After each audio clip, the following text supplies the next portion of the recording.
Miss Turson, you agree that you were at fault in bringing home this highly sensitive material with you? I cannot deny it. Indeed not. It was there in your flat when it should have been secure under lock and key in your office.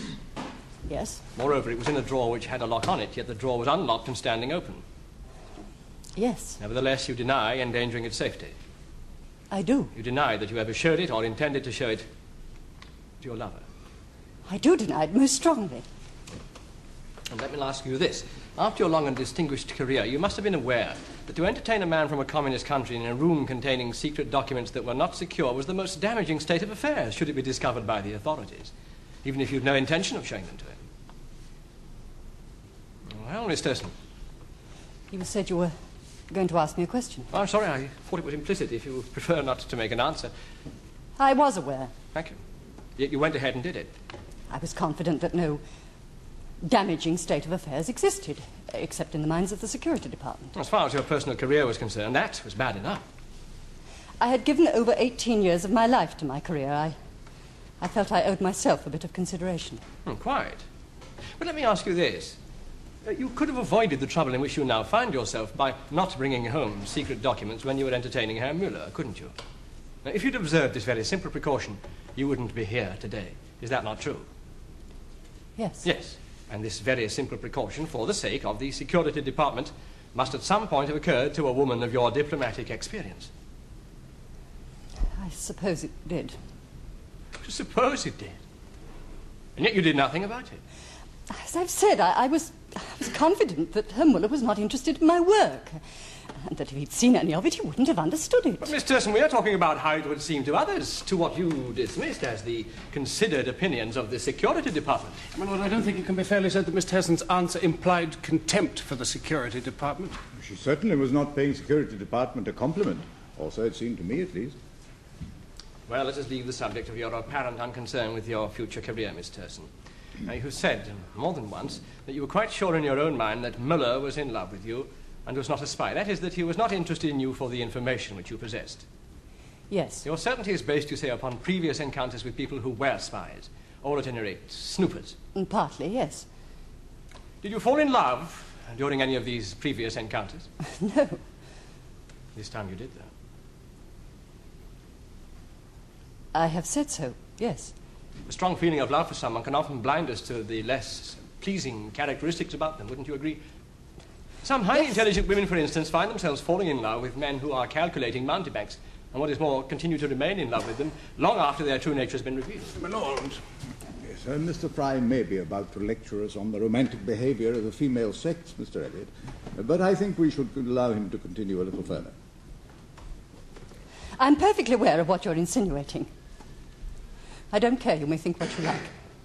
I'm not going to cross words with you about the state of my feelings. I do not wish to cross words with you, Mr. All right. To you, I acted out of infatuation. What could he see in me? There must be something more to it than that. I beg your pardon. You say you doubt if Müller could have understood the documents even if he'd been interested in them because he couldn't speak English. Yes. You could have translated them for him. I could, but I didn't. Well, we'll have to take your word for that. You say that you met Müller at a party given by a friend. Yes. How did he come to be invited to this party? They were German friends. Living in London? Yes, I met them when I was serving in Bonn 10 years ago. Hans's parents and their parents used to be neighbours. And a few days later you fell in love? Yes.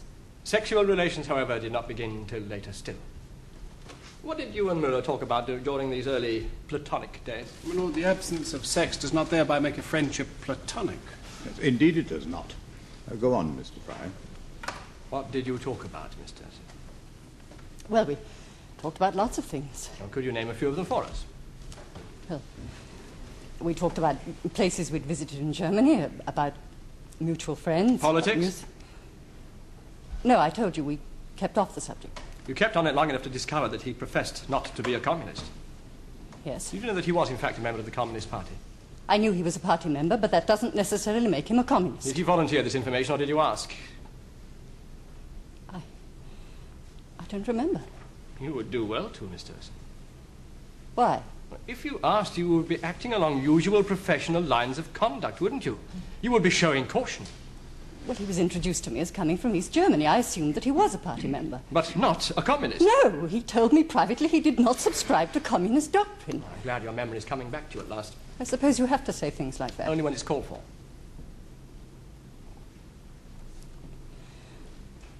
What are you trying to prove? I am suggesting that in order to secure your confidence, he told you he was not a communist. A very dubious remark, since he was in fact a member of an East German trade delegation. Perhaps it was dubious to some. Who first mentioned love between you, Miss Turson? You don't remember? I did. I'm sorry, would you speak up? I did. You first declared your love to him. Yes. And did he return his love? Not at first. A short while afterwards. You protested your affection for this man, and subsequently, a short while afterwards, he told you that he too was in love.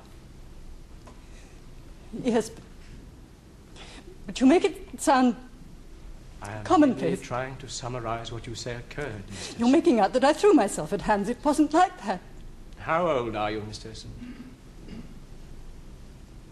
39. 39. How old is Müller? 26.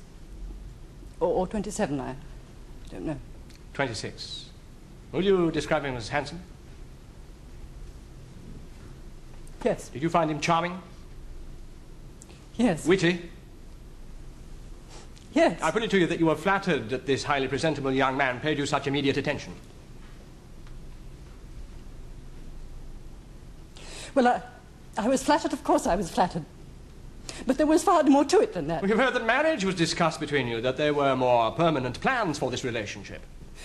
We did talk about it. You have no right to imply that everybody is lying. I am not accusing anybody of lying, Miss Turson. I am simply trying to point out that Hans Müller, a presentable, handsome, witty, charming young man who had 3, 4, or 5 months to spend in England, but certainly not more, could afford to mention any romantic notion that occurred to him.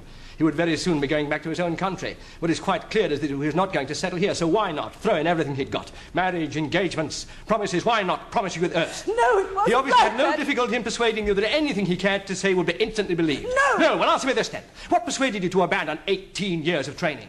To neglect to perform the most elementary professional precautions and become his mistress? What made you, on record as having pursued an unblemished and spectacularly successful career, what made you throw it all over at one stroke, Miss Turson? No, What? it wasn't like that. Oh, my God.